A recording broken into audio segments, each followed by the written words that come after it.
दिवाळीचा शुभारंभ मानल्या जाणाऱ्या वसुबारस या मंगलदिनी माजी नगरसेवक एकनाथ अनंत भोईर यांनी आपल्या निवासस्थानी गायीचे मनोभावे पूजन करून दिवाळी उत्सवाची सुरुवात केली। महाराष्ट्र राज्याचे यशस्वी मुख्यमंत्री आणि विद्यमान उपमुख्यमंत्री एकनाथ शिंदे यांच्या मार्गदर्शनाखाली वसुबारस हा पारंपरिक सोहळा भक्तिभावाने पार पडला।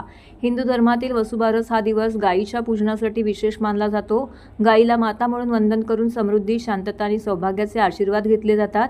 याच परंपरेचा सन्मान राखत एकनाथ भोईर यांनी आपल्या घरी सजवलेल्या मंडपात गायीची विशेष आरास केली होती। फुलांच्या हारांनी, दीपमाळांनी आणि पारंपरिक पद्धतीने वातावरण उत्सवी बनले होतं।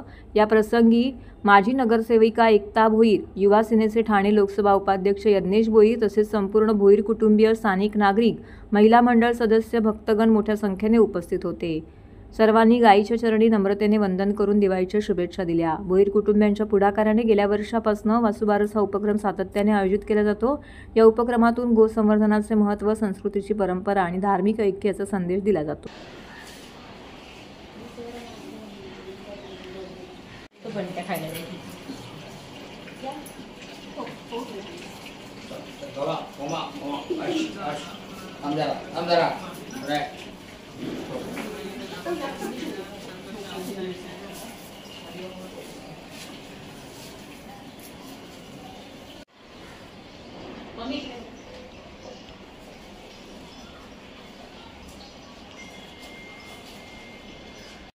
दीपावली, सर्वांना दीपावलीच्या खूप खूप शुभेच्छा। हिंदू संस्कृतीप्रमाणे आणि हिंदू धर्माचा सर्वात मोठा सण म्हटल्यानंतर दीपावली, आणि आज दीपावलीचा हा पहिला दिवस आहे। पहिला दिवस हा सुरू होतो तो गायींच्या पूजनापासून। वासुबरस म्हणून हा दिवस आपला सुरू होतो आहे, आजच्या दिवाळीचा पहिला दिवस।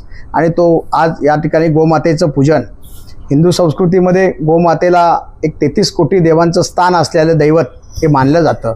आणि या ठिकाणी आपण ती सेवा आज आपण पाहतोय। या ठिकाणी माझ्या या रोणवाल प्लाझामधल्या सुद्धा सर्व महिला भगिनी ज्या गोमातेला मानतात त्या सर्व या ठिकाणी पूजनासाठी आलेल्या आहेत। आणि आज या ठिकाणी गोमातेचं पूजन आम्ही केलेलं आहे। त्याचप्रमाणे महाराष्ट्र राज्याचे यशस्वी मुख्यमंत्री आणि आदरणीय उपमुख्यमंत्री महाराष्ट्र राज्य एकनाथ शिंदे साहेब यांनी एक संकल्प सोडला होता पंढरीच्या वारीच्या निमित्ताने, का ह्या वर्षाची वारी आपण 3 संकल्प करूया। त्यामध्ये एक महत्त्वाचा संकल्प त्यांनी सोडला का गो पूजन आणि गोमातेचं आपण संरक्षण, हे संवर्धन आणि संरक्षण हे करायला पाहिजे। म्हणून आज आपण या ठिकाणी खरं तर या गोमातेचं आम्ही ह्या गायी आणलेल्या आहेत। आणि या गायींना आज माझ्याकडे जवळजवळ 6 महिने झाले आणून। आज वसुबरस खरंच मलाही मी स्वतःला नशीबवान समजतो तर मला त्यांची सेवा करायला मिळते। गायीची सेवा म्हणजे ईश्वराची सेवा।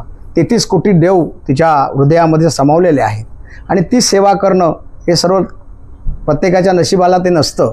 शेवट गायी पाळणं किंवा गायींना सांभाळणं, आमच्या गावच्या साईडला आपल्याकडे खूप जागा असते, त्या ठिकाणी आपण गायी मोठ्या प्रमाणात गोठा, माझाही हे स्वतःचा गोठा गायीसुद्धा आहे। परंतु त्याला त्यांची सेवा करण्यासाठी जे पाहिजे ते मला स्वतःला श्रमदान करणं किंवा अशा प्रकारची सेवा करण्यासाठी मला मिळत नव्हती।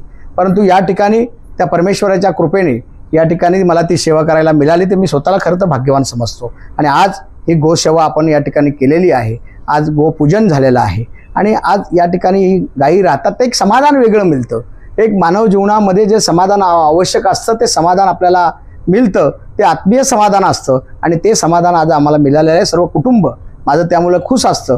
प्रत्येक कुटुंबातला प्रत्येक सदस्य हा काही ना काहीतरी सेवा त्या गायीची करत असतो, आम्हाला सुद्धा बरं वाटतं। आणि त्या ठिकाणी मला गायी या ठिकाणी मी ती ठेवलेल्या आहेत त्या सेवा करण्यासाठी। एकनाथ शिंदे साहेबांनी सुद्धा संकल्प सोडला, तो संकल्पसुद्धा कुठंतरी पूर्णत्वात व्हायला पाहिजे। शेवट नेत्याचा आदेश आपण मानणं हे आपलंसुद्धा कर्तव्य आहे आणि चांगला आदेश दिला का त्याची अंमलबजावणी करणं हे सुद्धा कार्यकर्त्याचं काम असतं। आणि म्हणून आम्ही ताबडतोब हे गायी या ठिकाणी माझ्या वाढदिवसाच्या निमित्ताने माझ्या काही कार्यकर्त्यांनी मला त्या गायी दिल्या आणि मी त्या स्वीकारल्या आणि त्यांना मी याच ठिकाणी त्यांची सेवा करण्यासाठी ठेवल्या आणि आज त्यांची सेवा आमच्या हातनं घडते।